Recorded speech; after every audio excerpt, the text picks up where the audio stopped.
प्रथम चरण में जो चौथा बिंदु है उस पर आ जाते हैं, कार्य का विभाजन एवं प्रशिक्षण। प्रत्येक गांव से एक अच्छा बहुत समर्पित और सक्रिय कार्यकर्ता का आपने चयन कर लिया, अर्थात एक प्रखंड से 10 से 15 भाई बहनों का कोई भी भाई या बहन जो बहुत कर्मठता और समर्पण भाव से कार्य कर रहा है, जिसको आप ये दायित्व दे रहे हैं, ऐसे भाई बहन का चयन किया। प्रखंड से 10 से 15 भाई बहन हो गए, एक तहसील में 100। अब महाराष्ट्र में तहसीलें कहीं 8 हैं, कहीं 10 हैं, कहीं 12 भी हैं, कहीं 14 भी हैं। तो आपकी तहसील के दृष्टिकोण से 100 भाई बहन एक तहसील में सक्रिय उनका चयन करना, और फिर यह चौथा बिंदु जो कार्य का विभाजन एवं उनका फिर प्रशिक्षण, यह एक महत्वपूर्ण बिंदु है। आपने कार्यकर्ता का चयन कर लिया, उसका कार्य का विभाजन नहीं हो पाया, फिर व्यक्ति पूछता रहता है मुझे क्या काम करना है।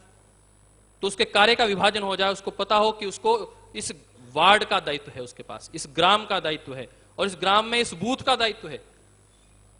तो बूथ तक अपने कार्यकर्ताओं का उसका कार्य का विभाजन करना, उसका मैप तैयार करना और उसके कार्य का लिखित विभाजन, और उसकी जानकारी तहसील में और जिले में प्रत्येक व्यक्ति को उसकी जानकारी हो, ताकि एक क्षेत्र में दूसरा व्यक्ति कार्य कर रहा, 4 लोग एक ही क्षेत्र में लगे हैं और 3 क्षेत्रों में कोई भी व्यक्ति कार्य नहीं कर रहा, ऐसा ना हो। तो कार्य का विभाजन, उसकी पूरी रचना मैप के अनुसार, कार्यकर्ता के अनुसार और बूथ के वार्ड के अनुसार, ग्राम प्रखंड के अनुसार, तहसील के अनुसार उन कार्यकर्ताओं के कार्य का विभाजन करना और उनका प्रशिक्षण। प्रशिक्षण कैसे?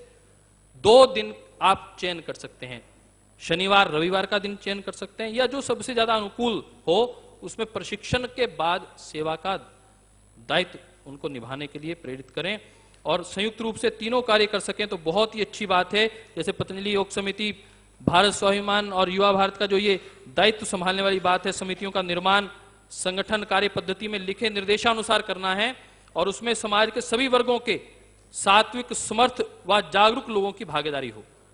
ऐसा नहीं हो कि एक क्षेत्र के कुछ एक वर्ग विशेष के लोगों को ही आपने कार्य में प्रेरित किया, उनका ही चयन किया, ऐसा ना हो। 36 बिरादरियां दिखाई दें, और जहां जिस बिरादरी का घनत्व हो उसके अनुपात में ही उनकी भागीदारी भी अपने संगठन में होनी चाहिए, यह अपने को सुनिश्चित करना है। प्रशिक्षण में योग, आयुर्वेद, घरेलू उपचार, स्वदेशी व भारत स्वाभिमान के विषय में विस्तार से उनका प्रशिक्षण करें उनकी। और यह साहित्य के रूप में भारत स्वाभिमान का यह संकल्प पत्र जो सब कार्यकर्ताओं के पास मराठी में आ चुका है, इसकी प्रतियां आज आपको बाहर आपके झोले में भी डाली गई हैं और वहां आपके पास उपलब्ध है। उसको उसका नियमित उसका स्वाध्याय करना। प्रचार सामग्री का वितरण। अब आपने कार्यालय की स्थापना कर ली, कार्यालय प्रभारी की नियुक्ति हो गई, कार्यकर्ताओं का चयन हो गया, उसका प्रशिक्षण हो गया, तो उनको प्रचार सामग्री का वितरण करना है। अब उन लोगों को कार्य करने जाना है, वार्ड में जाना है काम करने के लिए, गली में, मोहल्ले में, जिले में कार्य करने जाना है। तो बिना साहित्य के वो जाएंगे तो कैसे? तो उनके पास साहित्य हो, और नए व सक्रिय कार्यकर्ताओं व योग शिक्षकों के लिए उनकी एक गणवेश भी हो। पता तो चले, कोई बाजार में से व्यक्ति निकले, किसी के घर पहुंचे तो पता चले कि वो भारत स्वाभिमान का कार्यकर्ता है, पता चले वो पतंजलि योगपीठ का कार्यकर्ता है, पता चले वो परम पूज्य स्वामी जी महाराज का शिष्य है। और वह पहचान कैसी होगी? वह पहचान होगी गणवेश से। तो आपका गणवेश सफेद कुर्ता पजामा, बहनें अपना सफेद सलवार कमीज डालती हैं या साड़ी डालती हैं, ये तो सामान्य रूप से सभी कार्यकर्ताओं का है ही। उसमें विशेषता क्या आने वाली है? उसमें एक झोला, जैसे अभी आपको मैंने बताया, इसको अपने कंधे पे डालकर अपने कार्यकर्ता जाएं इस प्रकार से। एक पहचान पत्र, टी शर्ट, हमारे बहुत से भाई यहां पर हैं जिन्होंने युवा भारत की टी शर्ट पहले से ही पिछली बार वितरित हुई थी, आज भी डालते हैं। एक बार खड़े होना, कितने टी शर्ट जिन्होंने भाइयों ने डाली हुई है युवा भारत की, जिन्होंने अभी भी टी शर्ट डाली हुई है। तो ये दूर से ही पहचान हो जाती है कि अपने कार्यकर्ता बंधु भाई हैं। तो अब क्योंकि उस वक्त तो बहुत सीमित मात्रा में अपने केवल युवा भारत के कार्यकर्ताओं के लिए वो तय किया गया था, परम पूज्य स्वामी जी महाराज श्रद्धेय आचार्य श्री की ओर से इस बार प्रत्येक जिले को 500 टी शर्ट भिजवाई जा रही हैं, और वह अपने प्रत्येक सक्रिय कार्यकर्ताओं को, जिनके कार्य का विभाजन हो चुका है, ऐसा नहीं कि जो आपके नजदीक का व्यक्ति आया, अच्छा कार्यकर्ता परंतु घर बैठा हुआ है उसको आपने बांट दी, ऐसा नहीं करना। जिसको प्रचार के लिए जाना है, जिसको इस कार्य के योग महोत्सव और ये व्यवस्था परिवर्तन के कार्यक्रम में जो लगने वाला है, जिसने 3 से 6 महीने का संकल्प ले लिया है, उसको ही प्राथमिकता के आधार पर देना है ये टी शर्ट या झोला और फिर प्रचार सामग्री, और उसी को ही यह प्रोत्साहन कार्ड।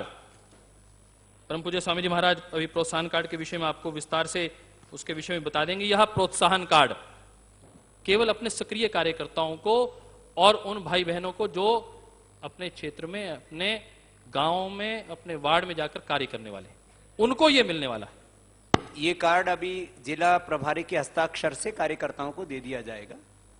अभी दिया नहीं है सबको ना, आ गया है आपको जिला प्रभारी के हस्ताक्षर से, क्योंकि मिलना है तो आपको दे दिया जाएगा, जिससे कि पतंजलि के करीब इस समय 150 प्रोडक्ट हैं और बहुत जल्दी करीब 200 प्रोडक्ट हो जाएंगे। तो उन 200 प्रोडक्टों पर उनको 10% सभी प्रोडक्ट्स पर छूट मिलेगी। घी और तेल पर क्योंकि उस पर बहुत कम वो रखा है, तो उसके ऊपर 5% दोनों के ऊपर, माने उसके ऊपर भी करीब 5 के 20, 22, 25 रुपए, 22-23 रुपए उस पर भी जो है। इस तरह से एक व्यवस्था रखी है कि जिससे अपने कार्यकर्ताओं को एक गौरव का भाव रहे। अक्सर कार्यकर्ताओं में रहते हैं ना, तेरी भी कहीं पूछ होती है, तो सारे कार्यकर्ताओं की पूछ लगा दी हमने।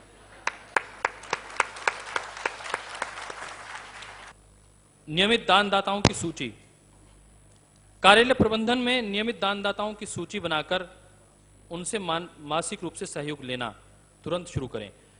कई बार हम अपनी जिला की बैठक करते हैं, 50 से 100 भाई उस बैठक में आ रहे हैं, हमने आज तक बात ही नहीं रखी। यदि सामान्य रूप से आप बात रखेंगे, 50, 100, 500, 1000 रुपए देने वाले बहुत से भाई बहन उसी बैठक में से मिल जाएंगे और उससे अपने कार्यालय का नियमित खर्च भी चलेगा और वह सुचारू रूप से कार्यवाही भी कर सकेगा।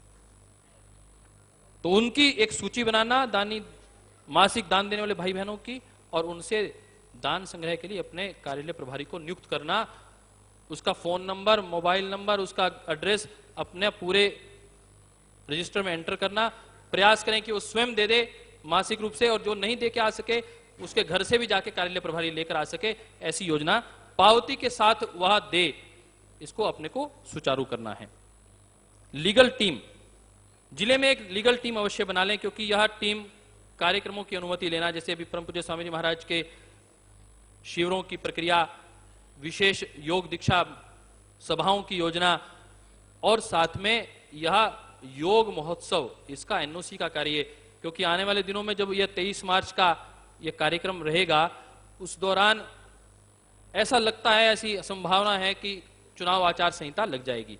तो प्रयास पूर्वक केवल मात्र जो प्राइवेट ग्राउंड है उसी का ही चयन करें और योजना पूर्वक उसकी बहुत जिम्मेदारी से लीगल टीम के माध्यम से ही उसकी एनओसी अप्लाई करें और उसको फॉलो अप करके बहुत शीघ्रता से प्राप्त कर लें।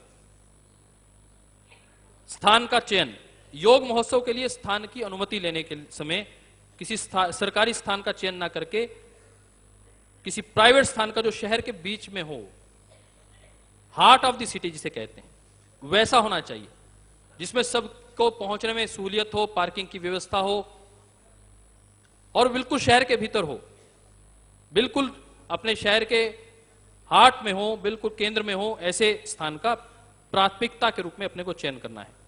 सोशल मीडिया टीम, जिले कार्यालय में एक सोशल मीडिया टीम की भी अवश्य बना लें, जिसमें युवा भारत के कार्यकर्ताओं की प्राथमिकता दें, जो प्रतिदिन 1 से 2 घंटे कार्यालय में आकर सेवा कर सकें, ऐसे उनको प्रेरित भी करें। ऐसे कितने भाई बहन हैं युवा जो अभी सोशल मीडिया के कार्य को देख रहे हैं, एक बार अपने स्थान पर खड़े होंगे और पूज्य स्वामी जी महाराज का वहीं से हाथ जोड़कर आशीर्वाद प्राप्त कर लेंगे एक बार जरा।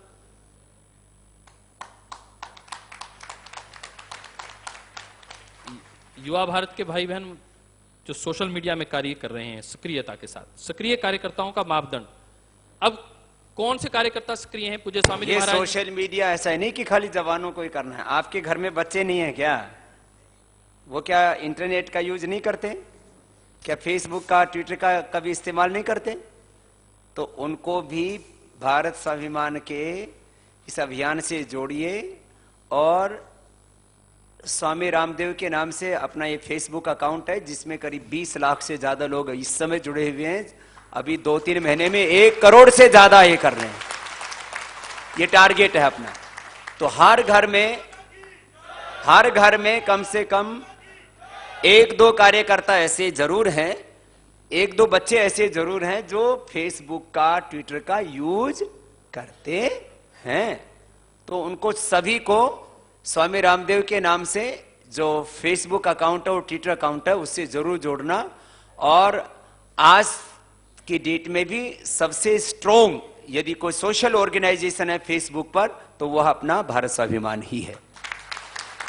लेकिन आगे अब बड़ा काम करना है, इसलिए अब मैंने कहा 20 लाख से बात नहीं बनेगी। अब कितना चाहिए? कम से कम 1 करोड़, और यह काम भी आपको करना है। एक बार आप लिख लेंगे फेसबुक के लिए facebook.com/swami.ramdev, इसको लाइक करना।